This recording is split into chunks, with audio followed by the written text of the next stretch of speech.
Site map কলম চিহ্ন তারপর এইচটিটিপি এইটুকু হচ্ছে আপনার ব্লগারের সাইট ম্যাপ।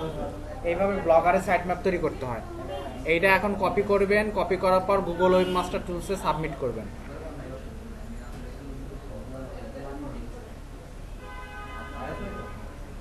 এই যে গুগল সার্চ কনসোল আছে, এখানে দেখেন, এখানে আপনি যতগুলা ওয়েবসাইটে অ্যাড করবেন ততগুলা এইভাবে লিস্ট থাকবে একটার পর একটা। তো আপনার যে ওয়েবসাইটটার ডাটা আপনার দেখা প্রয়োজন বা লিঙ্ক বিল্ডিং কতগুলা ব্যাকলিঙ্ক তৈরি করা হয়েছে সেটা চেক করা প্রয়োজন, তখন আপনি ওই ব্লকটার উপরে ক্লিক করবেন।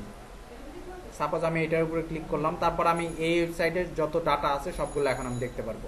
যেহেতু এটা নতুন এইমাত্র লিঙ্ক তৈরি করা হয়েছে, অ্যাড করা হয়েছে, যার কারণে ডাটাগুলো এখন নাই। তবে কয়েকদিন পর দেখা যাবে যে যদি ওই ওয়েবসাইটে যদি বেশি পরিমাণ ভিজিটর আসে তাহলে ডাটাগুলো এখানে দেখতে পাবেন।